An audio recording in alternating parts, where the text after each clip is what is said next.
Hello and welcome back to Rule the Game. In this video, I'm going to show you how to play Saltfjord, a game that was of course designed by Norwegians. It was Kristian Østby and Eilif Svensson, published by Porta Games. This is a game for 1 to 4 players, lasts about 45 to 90 minutes, and it's recommended started at an age of 14. As usual, I'll show you first how to make points in this game, then I'll show you how to play the game. I'll give you some hints for your first game, and then I'll show you how to set up the game. And please note that I will not show you here the advanced mode. I will also not show you the solo mode. For this, you have to go into the instruction manual. And if you're new to the channel, please subscribe. But now let's get started with Saltfjord. Rule the game. In Saltfjord, you're going to get some points as immediate points during the game, but most of your points will come at the end of the game. On the board, the immediate points are marked as green victory points, and everything that is purple will be victory points that you get at the end of the game. Immediate points are counted directly on the victory point tracker that goes around the board, and you do the same at the end of the game with all the extra points that you get then. You see here in the middle all the extra points that you get at the end of the game. First, we start with 3 fish that equal 1 victory point. For this, we first go here to the resource boards that every player has in front of them. On the resource board, you're going to have big cubes and small cubes that represent how many of those resources you have, and you have fish, wood, and other things on here. The big cubes always represent 3 of that kind. So in this case, we have 2 times 3 fish here. And the small ones, of course, are just 1 resource. Now, the first thing that we do is that we will convert all the different resources into fish. And you see here on the side of the board what the conversion rate is. So everything that is on this row here will be converted 1 to 1. So these 2 cubes just turn into 2 fish. And these 3 cubes here, up here in this row, will turn into 2 fish each. So we have, for 3 cubes, we actually get 3 extra cubes. So I can take a big one. And up here, for the gold, you get, for each cube, 3 fish. So I'll just take those off and put 2 big cubes on here again. As I said before, you get 1 point per 3 fish. So each big cube is 1 point, and we have 5 of them. And then we have an additional 5 fish here. So we get 5 victory points here. That's a 6th one. And here we couldn't quite finish a 7th one. Let's say I'm right. I'll proceed here by 6. Step 2. We check how many sets of crates you have on your personal pier. Each player has on the resource board on the right-hand side here 4 different piers. And during the game, you're going to collect some of these crates that you've placed here. In my case, you see that I have here at each pier at least 1 crate. So I'll have 1 set, and 1 set gives me another 3 victory points. Next, you get victory points for your crates. So in this case, we go and turn around all the crates, and every single of these crate tiles here that you have will have some purple victory points on them. You'll add those up, and you get victory points for that too. And last, we get here, for every technology upgrade that we have, we get victory points. You'll see that here you have these wheels here, the cog wheels on these different stages of the technology track. And whatever, for every cog wheel that you have here on this row, you get 1 victory point. And for up here, you will get 4. And up here, you see a question mark, because if you're in one of those fields, it's actually here, these tiles, that define how many victory points you get. So for example, here, red has placed one of their cogwheels up here on this field. They now get 4 victory points for each cogwheel that they have on the top level or the middle level.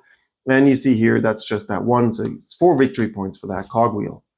Wasn't very good planning here. Please note that I won't be going through all the different tiles here and what they mean.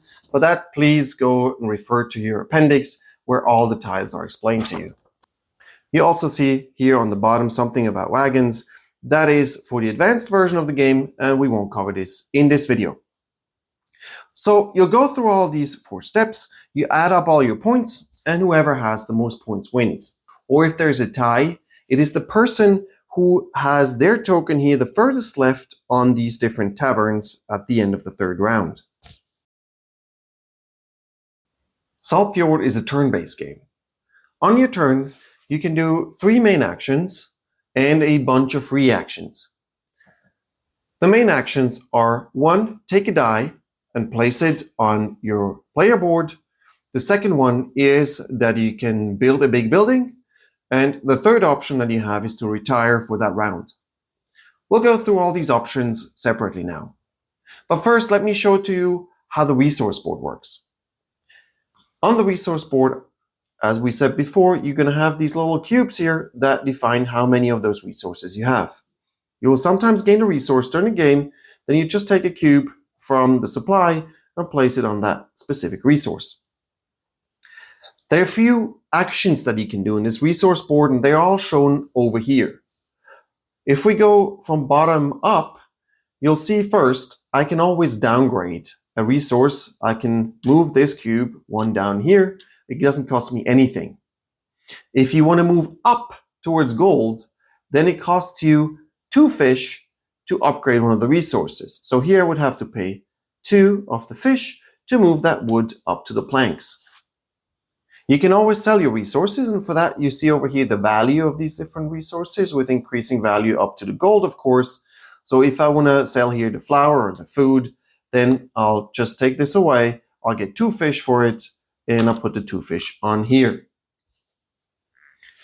As you can see also down here, it's an upgrade action also to just get a fish. So if you do an upgrade action during the game at some point, you can just place a fish here. Upgrades only work within a certain column. You cannot upgrade a grain to a book. Any action on the resource board is considered a free action and can be done at any time. Now let's move on to the first main action, and that is placing a die.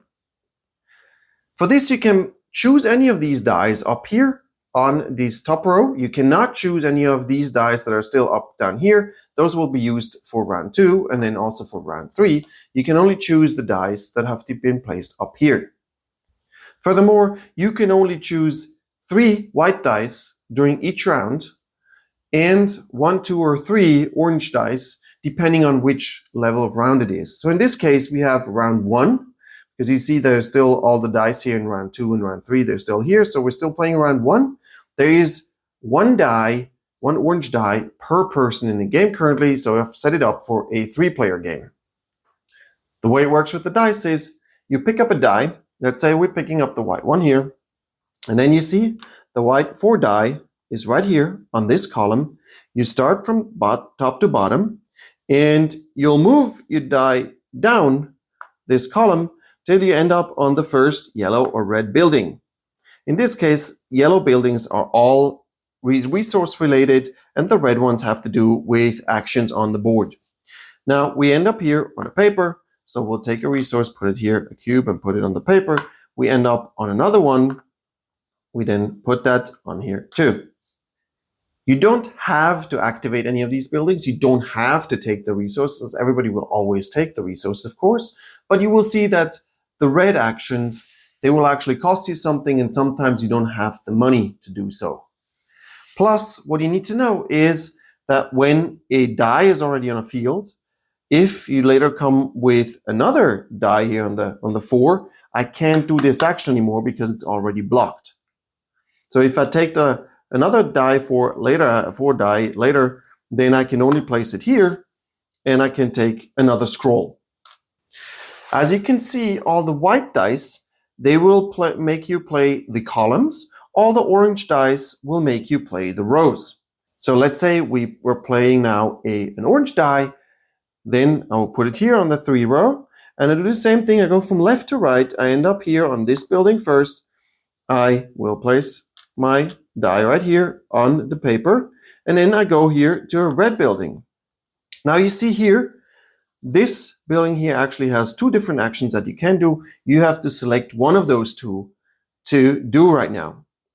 And so let's have a look at these red actions that you can do. The first one here with the hammer is that you can build a small building. You see that here. That's one hammer. To do a hammer action, you're going to have to pay a wood. So if I choose this action, I would take a wood, I give it back to the supply, and then I can take either one of these here, one of these buildings, or one of these smaller buildings here, the 2 gold. I'll take one of them, and I can place it anywhere on my board, and I can also turn it, I just can't place it on top of another building that I already have. So I could technically place it somewhere here now, for example, because what I can still do, because it's still my turn, I just built this thing, I could now afterwards move my die also here to do this action afterwards. So let's say I did place it there. Then I get to show you right away your next action here, and that's the crate action. To do a crate action, we'll place the die on here, of course. This is the action where you can get these crates and place it at your pier.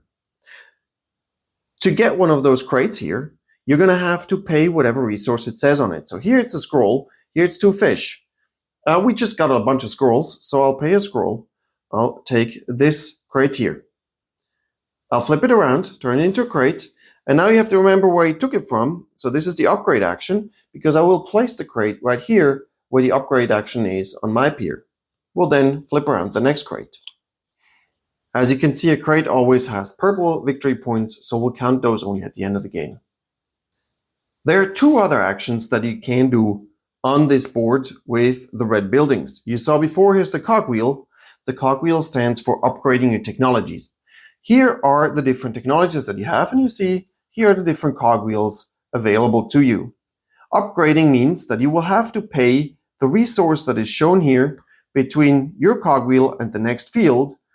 And if you do that, let's say here we pay another paper, then the cogwheel moves up. And you now have this ability for the rest of the game. You see always up here, if it's an unlimited sign, then that means that for the rest of the game, you can now use this action here.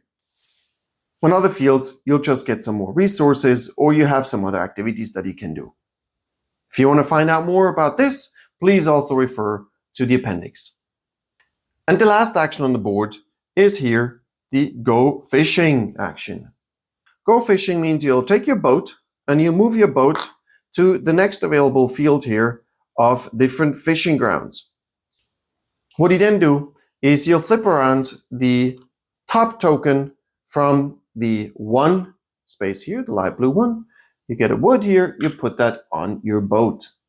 You see that there are some tokens that have 2 or 3 different buoys on it, and you see that you get do those only if you increase your technology here up here to one of these levels. Only then can you actually use these tokens up here.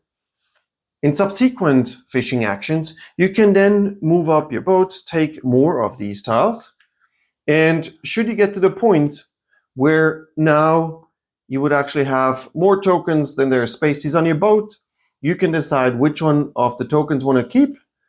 You place it there, and then you take the tile that you just have, that you want to return, and you put it on the bottom of that little pile. An alternative action that you can do when you go fishing is that you can actually return home. When you go out in the fjord for fishing, you go always step by step. When you return home, you go straight home here into the harbor. You'll get the victory points that it says up here. So that's 4 victory points that I'll track up here. And I will get all the resources that are on my boat. I'll take those resources. You'll see in one case here, I'll get a victory point. And in the other cases, I'll get the 3 fish. And I'll keep the 3 tokens because potentially they help me with end scoring. Please note that when you place your dice, it will always remain on the last building that you activated, but you technically don't have to activate all of the different buildings. So technically I could have also, when I took this die, I could have stopped here, and then the die would have stayed here, so that I still have this action with the crate action if I later on take this white 6 and move down on this column. It is up to you what you activate and what you leave. In case a tile is already activated, like here, and I didn't activate this one here, but I left the die here, the die blocks now this building. So now if we take this orange die, we would jump over this die and do this action over here, and then potentially also this one if we want to do so. Please note that you cannot activate here the brown fields. Those are considered boardwalk. I'll get to those later. Now there are also some additional options for you if you don't like the numbers that you have here on your dice. You can, for one, change the number on the die by paying a number of fish. Depending on how many fish you pay, you can change the value of the die by as much. So if I pay just one fish, I can change the value of my die by 1. Please note that you can't go from a 6 to 1 by just paying one fish. Going from 6 to 1 would cost you 5 fish. And the other option is, if you don't like the die at all, you can just return it and get a fish for it. Now, if you have a wood and a plank and you don't want to do the place a die action, you can also build a big building. That's what you can see over here. A wood and a plank together will give you this action. That's an action by itself. And what you do here is that you can take, well, first you pay the wood and the plank, and then you can take whatever piece you want here, and you can then place this anywhere you want on your board, again, by not covering any buildings. And I'll show you here right away what also happens if you can fill a full column or a full row, like in this case. Here you see I filled this row now with tiles or buildings that were already there. If that happens, then you get the resources that are on the boardwalk. And this is the only time you get these resources. And here you see 4 fish. So you get those 4 fish and you place them here on your resource board. Besides the one main action you can do on your turn, you can also do a bunch of free actions. Free actions are the upgrading and downgrading of your resources, but they also have to do with your worker. Everybody starts with 1 worker. You have the option later in the technology track to get more workers here from this technology track. And you can always place your worker as a free action during your turn. And what that means is that you take it and you place it on one of the buildings. It can be either a yellow building or a red building, and then you do the corresponding action. Let's say I'll place my worker right here, then I'll get a wood. I'll place a cube here on the wood. You need to know though that with this here, I now block this building. So if I had a orange 2 die or a white 3 die, I could not do this action here anymore because it's blocked by a worker. Please note that every player starts also with a special ability. That's this orange tile that they, or your yellow tile that they have here. You'll see the special ability here. You can also gain more special abilities, or one more special ability up here if you move up here on this technology tracker. And those abilities you have throughout the whole game during every turn. Now, every time you've done your one main action and your bunch of free actions that you wanted to do, then the turn moves on to the next player in clockwise order, and then they get to play their one main action until a player decides to retire. The retiring action is the third action that you can do. Typically, the retiring action happens once you've placed all the dice that you have available and you've built all the big buildings that you want to build. Technically, you can also stop earlier. I don't know why you would do it, honestly, other than to maybe get the special bonus that I will show you in a second, but I don't think it's big enough to do so. But anyway, what happens is when you're done with your actions, you want to retire for that round. Your main action for that turn will be that you will retire. To retire, you first decide here where you want to place your token. You have different options to do so. You have 5 different taverns and you place your token in one of them and then you play this action. You'll have on the very left, you have 1 fishing action. On the very right, you have 2 fishing actions. You have here the option to increase your abilities. You can also buy another crate if you have the money to pay for it, or you can get a free tile here, but it's just a 1x1 tile that you can place somewhere on your board. Once you've done that, you can then do this action, like here. I'll take another fish, place it here. And then I'll also get to go through all my piers where I have a crate, and I get to do this one action as many times as I have crates. So in this case, I don't have a crate here, otherwise I could go fishing again. I don't have a crate here, otherwise I would get per crate a fish and a victory point. Here it's also, if you have 2 crates, you can actually go fishing twice.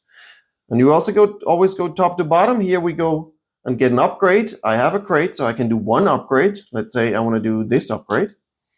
And down here, if I had a crate, I could either turn a grain into 3 victory points or a food into 5 victory points. Once I'm done with this action, once I've retired, I'm done for the round, and I have to wait until everybody else has finished their round. Once every player has retired, we will then take back all the different dice. We'll add the dice that are on the top row here. So we're going to round 2. In round 3, you would then also add these dice here. I'll also take all the dice from the players' boards. We'll roll them again, and we'll place them up here in groups that belong together, all the 2s, for example, and so on, until they're all distributed. Everybody will take back their worker, and then we'll move all the different tokens that are here in the taverns back into the village. But the person who was on the leftmost tavern will get to start the next round. You'll play this round again in clockwise order as before. You'll go through all the dice until everybody retires. You'll then add the last 3 orange dice. You go through that again. And once everybody has retired from the 3rd round, the game's over. You leave all the dice on the board. You don't actually return the workers. You leave everything as it is, because there might be some end of the game bonuses that you can trigger that way. But what you will do is, even if you haven't returned home with your boat, you will get all the resources that are on your board, so you can take these tokens away. You can get the resource here, add it to your resource board. You will not get the victory points that it says here, even though you kind of return home in that case. You just get the resources, and then you count the points as I showed you in the very beginning. And that's a game of Saltfjord. And here's some hints for your first game. Even though you can only do one main action when it's your turn, you're going to have to think about the sequence of things that you do. And by sequence, I mean, for example, when you place dice here on your player board, remember that you're always going to go from top to bottom or from left to right. And you always want to get first some resources before you then get to the red actions here that cost you something. If you get to a red field right away and you don't have the resource to pay for it, you can't really activate it, and it's kind of useless.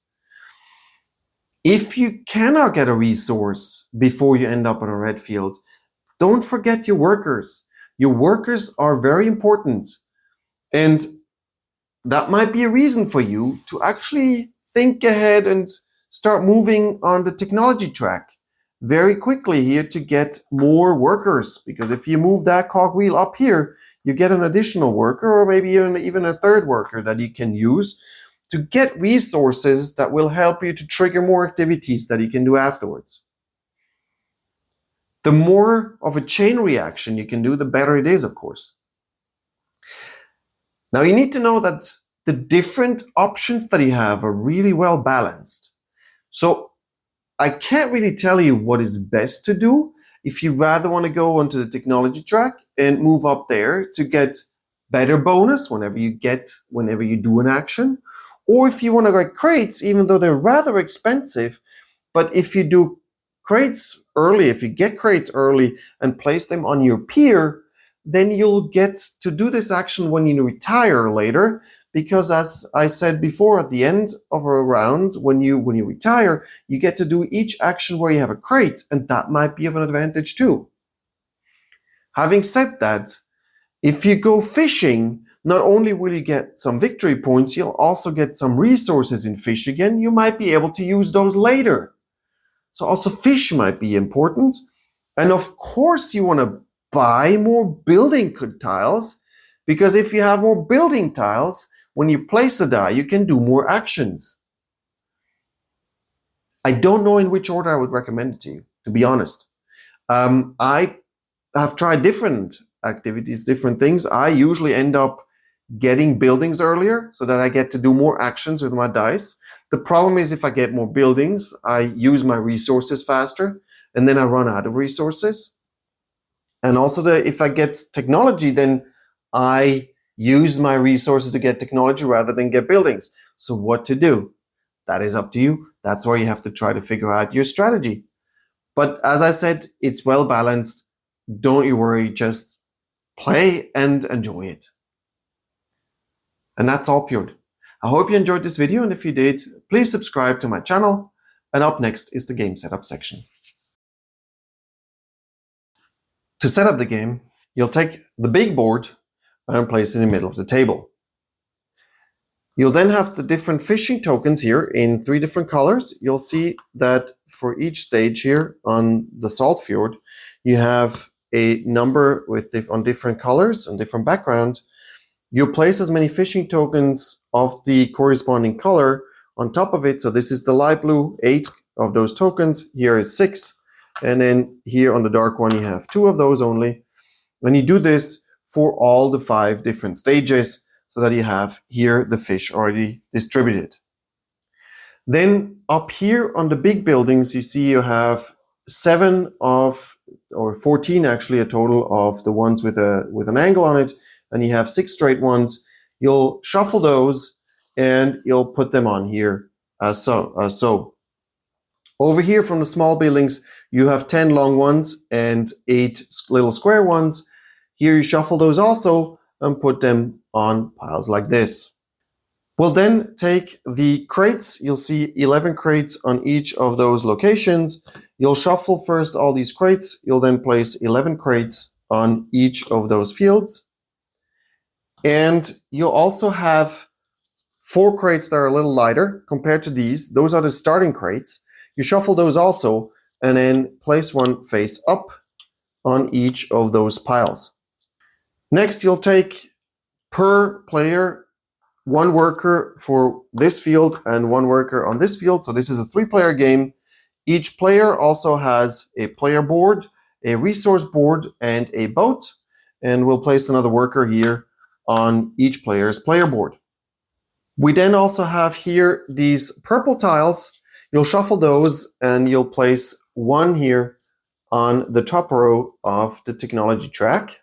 You don't need the other purple ones anymore. You can put those away.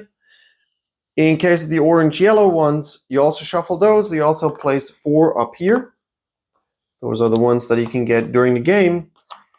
And the other 4 you put aside, but you're going to need them for the starting sets that come afterwards. Every player's boats here go to the harbor. Every player also has 2 tokens that they will place, 1 here on the 0 where they start, and the other one goes here into the village. For every player, there are also here these cogwheels, and we're going to put here on the bottom of the technology track, we're going to put on each of the tracks the 3 cogwheels per player. And then we take 3 white dice per player. So again, this is a 3-player game, so we'll take 9 of those. We'll also take 9 of the orange dice. We're going to place here per player. You see that here. You put per player 1 die on the round 3 and 1 on the round 2. And we have another 3 that will shuffle, or that we'll roll now together with the white ones. And we're going to distribute them here, up here on the dice fields by value, so that you have them all sorted. And then we create starting sets combinations of these big plates here. Those are resources, then also the first starting tile that you have for your board, and also the abilities. So we create always a set of each one of them.